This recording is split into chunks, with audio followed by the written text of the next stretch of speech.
We've all seen the videos. Pour a little liquid concrete and like magic, your floor is perfectly flat. Self-leveling concrete is marketed as minimal effort dream for DIYers and pros alike. But here's the reality. If you don't know what you're doing, that magic liquid can quickly turn into a permanent, expensive nightmare. I'm Justin with Dalinghaus Construction, and today we're going to be breaking down the top 5 problems with self-leveling concrete and why it might actually be masking a much bigger structural issue.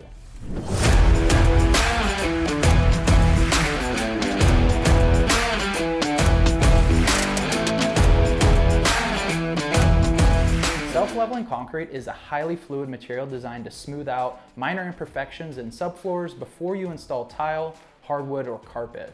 It's great for indoor projects like basements or kitchens and reaching tight spots like narrow corridors. Where it fails, you cannot use this on vertical surfaces. It's designed to flow horizontally. The no-go zones. Never use it outdoors where freeze-thaw cycles occur or in heavy load areas like your garage or driveway. It simply isn't engineered to bear that kind of weight.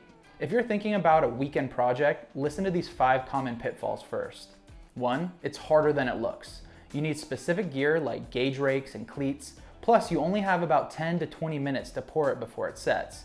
If you're slow, your floor will be anything but level. 2, site prep is brutal. The floor has to be meticulously clean and primed. Skip this and the concrete will not stick.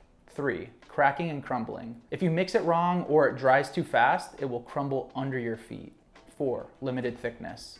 Most products can only be poured between about a ½ inch to an inch thick, so it won't fix any major slope.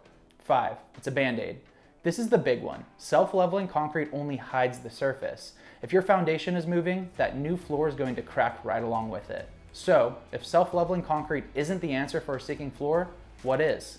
We recommend polyurethane foam injection or polyjacking. We inject high-density foam beneath your existing slab.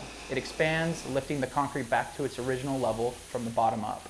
The benefits: it's fast, non-invasive, and actually increases the load-bearing capacity of your slab. Versatility.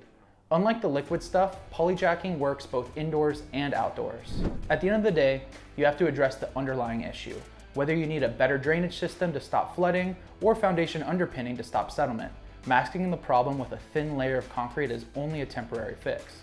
In severe cases, we might even recommend a full concrete replacement to give you a fresh, stable start.